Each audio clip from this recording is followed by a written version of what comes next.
Hey, everybody. Welcome to Drive Facebook Live. I'm Tony Whistler. That's Carla Weiss. How's it going, Carla? Doing great. How are you, Tony? I'm doing great. We have a great show today because on the Yes. show, we have the editor of Body Shop Business, Jason Stahl. Hi, Jason. How are you? Great, thank you. How are you? Doing great. I love it when we can have like industry opinion leaders on the show. It's one of my favorite types of shows that we do. Um, I was going to ask you a question. Essentially, just introduce yourself, say who you are, tell us a little bit about the publication. I'd love to know a little bit about its background and its origins. Can you just give us a little rundown? Sure. So I'm Jason Stahl. I'm the editor of Body Shop Business. I've been in that position for the last 20 years. Body Shop Business is a brand of Babcock's Media. We are a 100-year-old plus company that covers the entire automotive aftermarket from 2 wheels to 18 wheels is what we like to say. All segments. And we are highly digital these days. We have roughly 20 print titles around still, but we have hundreds of digital properties. And it's really uh, several hundred videos we produce a month. So it's gotten very digital, this world. Right, right. Very cool. Um, I wanted to ask you a little bit also about the current climate of the collision repair in general. Yeah, it's a little challenging right now. Prices are up. We go to the grocery store as consumers, we see prices are up. Prices are up for body shops too. Parts, paint materials, energy, margins are very tight right now for body shops. And on top of that, car counts have fallen off a cliff. So post COVID, people streamed back from working from home to the roads. People started going on road trips again with their families on vacations, and there was a pent up demand, and all these kind of factors. It led to a lot of cars coming into shops, which was wonderful. Not to mention they were short staffed, so the cars that came in sat and built and built up and built up, and there were shops that had 2 weeks to 6 week backlogs. And that was a good couple year run. And then when those cars were processed and out the door, nothing. Crickets chirping. Uh, Wow. and there's a lot of factors for that too. There's probably too many to go into on this show, but uh, this industry relies on new car sales. And there was a 10 million shortfall of new car sales between 2020 and 2022. And that's hurting the market right now. These 12-year-old cars are not helping the collision market, not to mention total losses are at 28%. So when a Whoa. total loss happens, a car is totaled, a shop does not get that to work on. Right. So capturing the work that's out there right now is critical. How is your shop capturing it? And I just saw another stat the other day, and this is really alarming. The National Highway Traffic Safety Administration released a stat. They did a study on automatic emergency braking and whether it's having impact on reducing collisions. Well, they found out that it has reduced 49% of front to rear collisions. And Oh, wow. that's not laboratory, that's real world. Wow. Wow. So now So this that's, this advanced driver assistance systems are preventing accidents like they had predicted. And so that is reducing the available work out there for body shops. So and it's then, sorry. Go ahead. Yeah, well, that brings me to one of the articles that you had in December, which is more ADS is going to be incorporated in 2026, which means, you know, less accidents for, yeah, or at least that's the intention, right? yeah. I think, and some of that sounds like cars are going to get more autonomous. I just worry that, and I think people are already relying on their ADAS to um, get them out of an accident. In other words, I think some people are already letting their cars drive. Like if you have a Tesla or something, or um, they're like, oh, I'm going to text and drive because my automatic emergency braking will kick in and save me. That is not the case. The cars are not that advanced yet. Yeah, the car Right. might brake for you, um, but it's still going to hit the car in front of you, and it may reduce the damage. But it's not a good idea to sit here and today and solely rely on your ADAS. So when I saw, I know the article you're referencing, Carla, and I just wonder if people are going to slowly but surely more just kind of go, my car's going to drive itself, and we're not there yet. Maybe Yeah. that'll give us more cars to fix. I don't That's right. know. Yeah. Keep texting and driving, please. I mean, this is helping the industry greatly. Yeah. Yes. Well, it's kind of funny because my husband gets a car from the company he works for, and they put in like that camera system, and it's like, somebody watching over you. You're speeding, you're heartbreaking, you're doing this, you're Mhm. doing a hard corner, you know what I Yep. mean? And it's like, it's almost like, ugh. So Well, it's pretty crazy stuff. getting back to the autonomous car thing, we're so on the cusp right now, right? I don't know how that will actually affect the way collision goes, but when we're not talking about just the assistance, we're talking about a completely like a robotic car that's driving all over the place. I got to tell you, I'm based out of Georgia right now, and I was just yesterday. I was inside Atlanta, which might be one of the most difficult cities in the country to drive in. The infrastructure is crazy there. If you've ever driven to Atlanta, I saw more of these autonomous cars there than I've ever seen in my life. Like saw 10 of them in a period of like driving through for 20 minutes. And I'm thinking, do you think it's because they know it's the worst place to test? If an autonomous car will function in Atlanta, it'll function anywhere kind of vibe? I don't know. Makes sense to me. It's just crazy. Um, Now, there's another thing that I think a lot of people have had their attention on for a little while. I think it's going back maybe more than 5 years. Is this idea of these big chains gobbling up independent shops? Tell us what's happening with that, because you're on the cutting edge of the trends in the market and such. And this is what I really want to hear about too. Yeah, so the main driver of that is private equity. Private equity has been in love with collision for a few years now, a while. And the reason they love it is the consistent cash flow. Let's face it, the collision industry has a direct pipeline to the insurer's pocketbooks, right? So 90% of collisions are paid for by the insurance companies. That is a steady stream of income. They love that. That is the main driver of private equity's interest in the collision industry is the consistent cash flow. It's also it's a job that AI can't replace.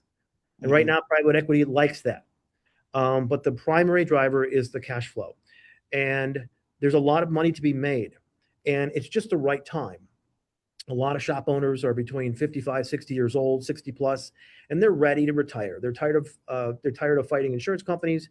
They're tired of the daily grind. They want some reward for their work, and they don't want to tool and equipment up to repair Yeah. these computer cars. Yeah. They're out of their element, and they're like, you know what? I just don't want to make that investment. I'm not young anymore. I don't have the energy, and so they want to get out. So it's a perfect storm.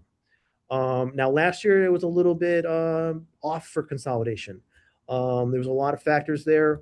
Revenues were down, sales were down in body shops, and a lot of the buyers pressed pause button. Mm. But it is predicted that this year is going to pick up again, ramp up. It's month to month, it's week to week. We don't know. We know what's going on right now in the world. It's very topsy turvy. You just never know. The fact is, private equity still is in love with collision. There's still new money coming into the industry to invest. Um, and again, 26 is predicted to be better than last year. Last year was pretty bad as far as consolidation.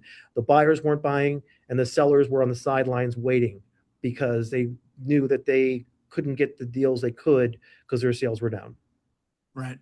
Now, One how does, question is, sorry, Tony.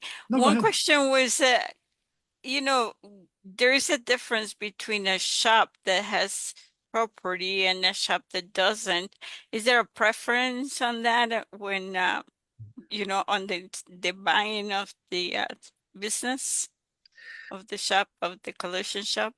Because Yeah, there is in general repair has been happening that, same similar trend, right? But it's very difficult to sell a shop that doesn't own their own building. Much more difficult. And I yeah. There's a lot don't know of if this, um, the different buyers have different criteria they're looking at. Sometimes it's how many OEM certifications they have. Do they have insurance relationships? What's the square footage of the shop? And to your point, a lot of these guys, these body shop owners, are becoming landlords, which is wonderful for them because they sell their shop, they retain the property, and they rent it back to the buyer, and they get what we call mailbox money. Right. So they're retired. Passive income. Exactly. So that's the best case scenario for these guys. I remember 20 years ago, guys telling me, shops are only worth the equipment inside them. And maybe that was true 20 years ago. And some shops today, they are literally just locking the door and walking away because their shop is not attractive to a buyer.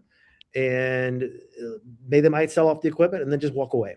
Yeah. So not every shop is sitting on a gold mine. You have to have a good business and you have to be in a good market. That's another thing is they're looking at market, population area, where are you located? And different markets tend to be hotter than others. And that changes too, and the fact is the consolidators are everywhere now. They used to Yeah. be relegated to certain portions of the United States. They're everywhere now. You're going to find a Caliber in Ohio now, whereas it used to be only on the West Coast and that kind of thing. And they're really wreaking havoc in these markets because they're coming in and they are insurance model businesses. The majority of their work is insurance work, and they are charging a certain labor rate, and then the market is expected to charge the same. So if you're an independent small mom and pop, you're expected, State Farm walks in and says, well, Caliber down the street, they're charging this amount per hour, and that's all we're going to pay.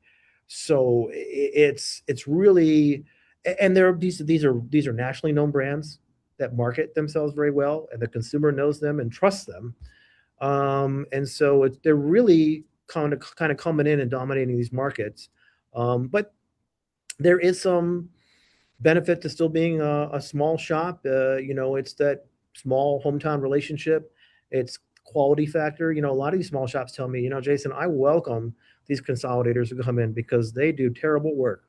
And Exactly. I get the car back to do the rework, and then their reputation is shot, and mine goes up.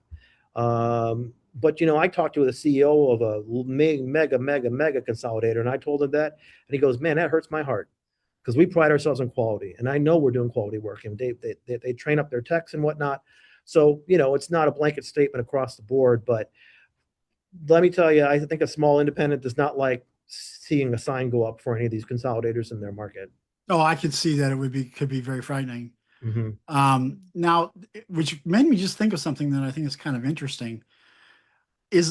How is the DRP model these days? Is that even something that is like, because I remember when it was something important like 5, 6, maybe 10 years ago. Yeah, I mean, it's still out there. I mean, there are shops that believe that is the key to success is how many DRPs do you have? How connected can you be to the insurance companies? Because that gives you a pipeline of work, right? Because we know that the insurance companies steer their policyholders to their network, kind of like the medical industry, right? But then there are other shops, and I think these are few and far between that have mastered not doing DRP work. And they've turned the tables on the insurance companies, and they only install OE parts, and they repair the car the way they want to repair the car. And they're not confined or restricted to a report card that they have to apply by every month and a cycle time. They do things their own way, but that's hard to do. It takes a lot of backbone. It takes a lot of time. It takes a lot of leverage. So most shops, have to play the DRP game. And as we know, it used to be back in the day, they'd say, well, I know that Joe's hooked up with State Farm these days, Joe's Body Shop, because I just saw him down. He's got a boat, he's got 2 jet skis, he's got a big car. And then all of a sudden, in a month, all the toys go away. And everybody knows that he made State Farm mad. And State Farm went down to the next shop and said, "Hey, Bob, we're not doing business with Matt anymore. Can we do business with you?" "Oh, yes, of course." And then they say, "Well, we need a labor rate cut. We're not going to pay, your $60 an hour rate." And then that guy plays the game until he makes them mad, and then they just go down the road. It's kind of the old school model. It's probably still happening today. It's still the fact that we're still over capacity. There's still too many shops and too few repairs to be had. So in that kind of an environment, you're probably going to take a DRP if it comes up to you. Yeah, you don't have the negotiation power. There was one shop that I used to work with that was up in Northern California, and the way you were describing the shop that's totally dialed in and has everything working, that was this guy. He had labor rates that were massively greater than what the standard is. Mm-hmm. And I actually had a conversation with him once. I said, "How do you pull it off?" He goes, "Because I know that's what we're worth, and we have all of our stuff dialed in, and we do amazing work, and people will pay for it." He even taught his customers how to advocate for him to the insurance company, and he knew how to run that line too, which is an important thing, right? Because they are indemnified, and if the person wants the car fixed, it's going to get fixed, right? Yeah, and it's more stressful today too to play that DRP game because of course you have to. Well, we always tell them, you're the expert. You're the repair expert. You repair the car the way you feel. But when you have DRPs, there are pressures of what percentage of aftermarket parts you're using. You want to do an OE quality repair, right? You want to follow the OE repair procedures by the book, but it's hard to do that when you're a DRP at times. So, and that's more of an emphasis today, those OEM procedures, because again, we're fixing rocket ships. And there's really not a whole lot of wiggle room to say, oh, I've been doing this for 20 years. I know how to fix this car. No, you got to look up the procedures. You have to today. Yep. Yeah. I mean, cars are so sophisticated. Oh my goodness. I've heard them described as smartphones on wheels, computers on wheels, whatever you want to call them, rocket ships, spaceships. There's more code in an F-150 than an F-15 fighter jet. And that's not an exaggeration. That's a, Um, that's a great quote. yeah, it truly. So we have a question here from Mary Della Valle, and she's asking your opinion, was the prevalence of steering today to 10 years ago? Tell me that Steering. again. And what was that? I just wanted you to repeat yours. I didn't Oh, catch that. Sorry. compare the prevalence of steering today to 10 years ago, and what does have to do with how does that affect the independent repair shops? It's the same. It hasn't changed one bit. It's a tactic that the insurers use to control the market. Right. But an educated consumer is their worst enemy, right? Because if you know that you have the right to choose the shop of your choice, uh, then you're armed with that knowledge. The problem is you may go to a shop and the insurer will say, well, you're gonna have out-of-pocket costs. Again, like kind of like the medical industry. But there are laws in the states, but nobody really knows them. The consumer doesn't know them. They trust their insurance company, and they trust their recommendation of what shop to take it to. Unfortunately, the insurers steering them to the cheapest shop that'll do the cheapest work for them, and the consumer doesn't know that. But ultimately, you have your own choice. But steering hasn't changed one bit, and a lot of repairers blame themselves because when the DRP model concept was invented years and years and decades ago, the body shop said, "Oh, that sounds pretty good. Yeah, let's do that." And now there's They no didn't getting out. think in the And future. now it's embedded in the industry. So, and every And time guys get together in a room and say, "We're not going to do any DRPs anymore. We're not going to." There's two guys in the back of the room with their hands behind their back, with their fingers crossed. yeah. You know, And that brings me to another thing, which I know you're very big in, and that is training of the customer and training of, um, well, handling the customer, particularly on OEM parts and repairing the vehicle correctly, regardless of the insurance, because that's an issue too, particular with steering, you know? Yes, yes. I can relate my own personal example. In December, I got sideswiped. I had uh, this car was not even 3 years old, and I knew exactly where I wanted to take it. I knew the owner, I knew the shop, and I knew that they were going to do the highest quality work in a certified Honda repair and put OEM parts on there. I wanted original parts. If you Mhm. have a Rolex watch and you take it to a watch shop to get fixed, you want original Rolex parts in there, don't you? Because all the money you spent on that watch. Same Right. with a Yeah. car. Now, there's certain exceptions, to the rule if it's an older car, and the fine print of your policy says we reserve the right to use like kind quality parts. That's your insurer stating that. And people don't read, they don't read their policies. They just sign them. But I knew the game, fortunately, after being 20 years in the business. And I still got some pushback from the insurer, but you know what? The shop handled it. And when it was all said and done, I got a big red bow plopped on top of my car. And I got Yeah, to tell you, if I was a body shop, if I owned a body shop, I would do that every single time. That bow made a world of difference. that's That's wonderful. awesome. That's what I call high level PR, good customer service Yeah. for Yeah. sure. I had a question for you. How much, what percentage do you think of independent shops have made the transition to actually fully blueprinting the car? Not many. The majority don't. In fact, we're telling them now it's not just a blueprint you need to do, it's an electronic blueprint. You need to blueprint the structural repair and also blueprint the electronics, because what's happening is the car gets to the final phases of repair. The car's been repaired. It's in the wash bay now for detailing and a wash. And they're finding out there's a problem with the electronics, and we call it wash bay diagnostics. Now you've got to diagnose what's going on in the wash bay, and the customer is waiting on the car, right? When this should have been Yeah. handled in the very beginning. Not every shop's doing a pre-scan yet. That's ridiculous. Every shop, every car needs to be pre-scanned the moment it comes in, Yeah. to figure out what's going on with the electronics, and it also needs a post scan, Mhm. and a simple, R&I of a side view mirror or a bumper requires calibration per OEM requirements. And so a lot of shops are flat out not doing a calibration because they didn't know it was needed, or they're doing a calibration and they're doing it incorrectly. And which is, causes a lot of liability out there, right? I mean, Yeah. there was another stat out there that I think 50% of consumers who said their vehicle was in a body shop later had to return it for a problem with their advanced driver assistance systems. Yep. Yep. So the industry is catching up fast. The equipment manufacturers are creating and manufacturing and inventing some outstanding equipment, and there's a lot of trading going on, but cars are also changing super fast. I Yep. mean, every year there's new features and new models, and it's just getting more sophisticated. Everything's tied together, and it's hard to keep up with.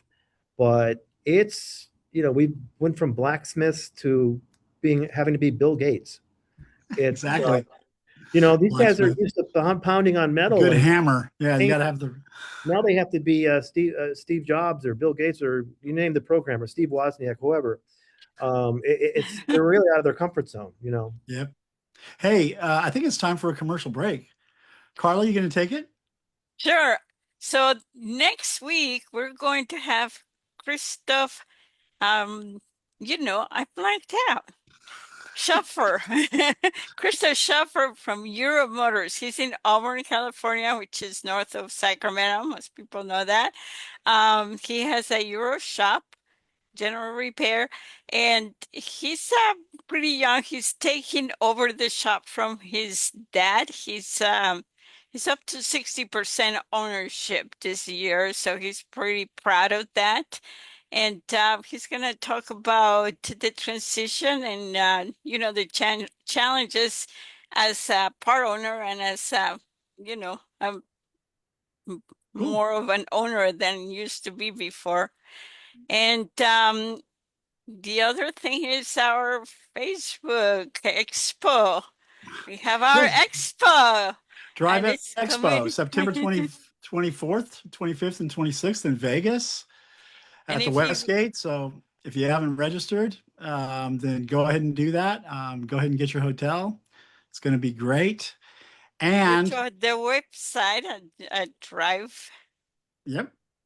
And driveexpo.com, and you can actually register and reserve your hotel room now. So you can go and get all that set up because, well, you don't want to miss it. awesome. And then we also have one other thing happening. Next week, we Oh, have a webinar with some masters of shop management. It's going to be a masters panel where we're going to talk about how the leadership and how they made their shop work. So be sure and tune in for that. It's going to be And great. and those guys are awesome. Like they have really good shops that are, hitting some wild numbers that you wouldn't think possible in this time and age. Yep. But I did want to touch on a few things. We're getting close, but I definitely want to talk about a couple of other things. One of my good friends who works here at Drive, Ericon Oz, he has a monthly column with you guys, and I'd love to hear your take on that relationship. And what's that all about? It's been a godsend. I mean, his articles are amazing, and I learn something every time I read his articles. I wish I could be him. I mean, his analogies, he's so spot on and hitting the nail on the head. And the proof is in the pudding. I look at the analytics, and his articles are always the most popular, the most read. They're very hard hitting. And from a management level, right? A 35,000 foot view of management. But it's just, it's if a shop didn't know it before, or maybe they did know it before, they need a reminder of this stuff. It's just the fundamental principles of management, and every article is different. And Carolyn Gray, God bless her, the articles are on time and they're edited beautifully, and we just pop them in the magazine. Of course, I have to read it first anyway. You have to read it first. Erican is watching, so Nice. tone it down, otherwise his head is gonna get too It's going to big. get too big. I'm telling you, I wish I could write like him. I mean, he is so knowledgeable, And if I owned a body shop, I would. I'm going to be old school. I would cut those articles out and put them in a binder, and as a manual, as a workshop, a training manual, or something. I mean, they're just fantastic. That's awesome. And I wanted to talk about something that you're doing as well. You guys, you have two separate podcasts that you personally host, right? Yeah. So I want to certainly get a plug in for those two because I'd love to have more people watching your podcast as well. So what are they called, and when and where can we find them? Yeah, like I said, so our company is producing several hundred videos and podcasts a month. And so we just started a new podcast called Collision Course. And we're basically taking a collision course with a high profile collision industry guest, and just kind of asking them hard hitting questions. It's a quick, short podcast. You can either watch it or listen to it. So you can, watch it on your computer or download the audio and listen to it in your AirPods on your treadmill, whatever. So that's great format for that. Collision Course is called, and I host that.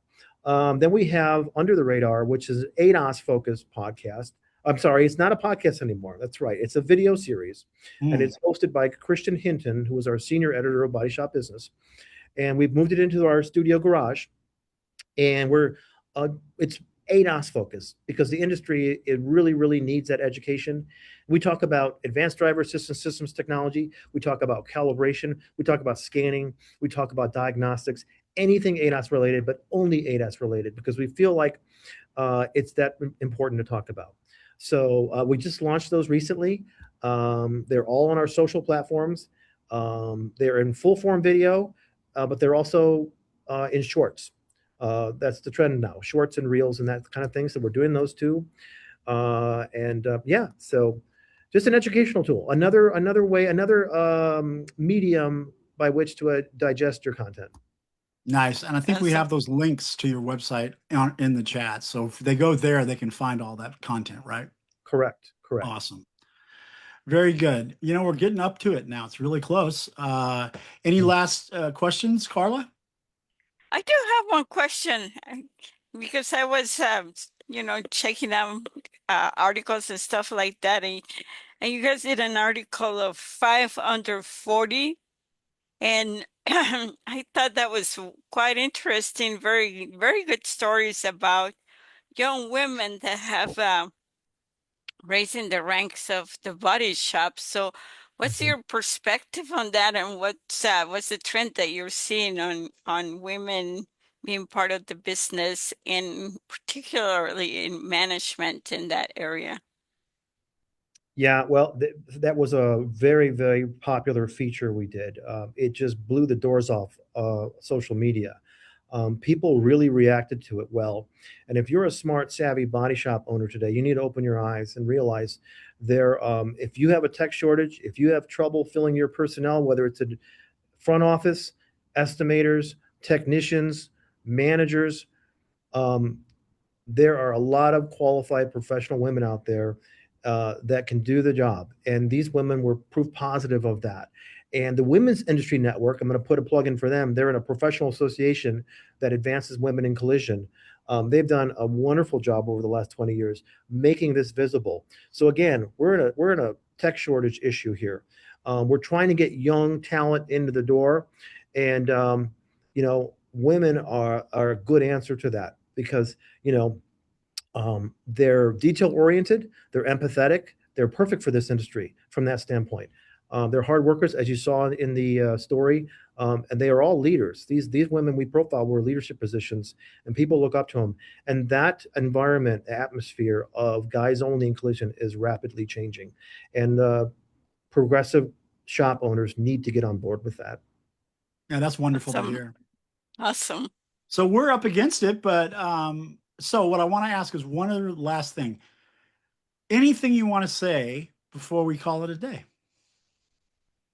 Gosh, it went too fast. I could go another hour if you want. Yeah, we agree. Exactly. This is Wow. super interesting. Really good. Yeah. And I got to say, this is interesting. You turn the tables on me. Usually I'm asking the questions. Right. Some days I go, I want someone to ask me a question. I want to be the interviewee, So Mhm. I Your appreciate wish you came giving me the true. opportunity. Yeah. No, I've seen your work and you're a very skilled host. Thank I you. really like your show. You're really Thank you. great. It's great having you on the show. And, maybe one day we can get Aircon on your podcast. That would be fun. Oh my God. I would love to meet him in person. Are you kidding? I'd ask for his autograph. He is great, man. And he would be a great guest on your show, I promise. Hey, Yeah. Okay, maybe guys. we can get the powers to be to get Erkin and Jason together on the Oh, show. dream Wouldn't that be scenario. cool? Dream That would be scenario. really great. That would be Yes. great. Okay, folks. So I guess we're wrapping it up. And until next Friday, everybody have a week. We'll see you. Thank you. Bye, everybody.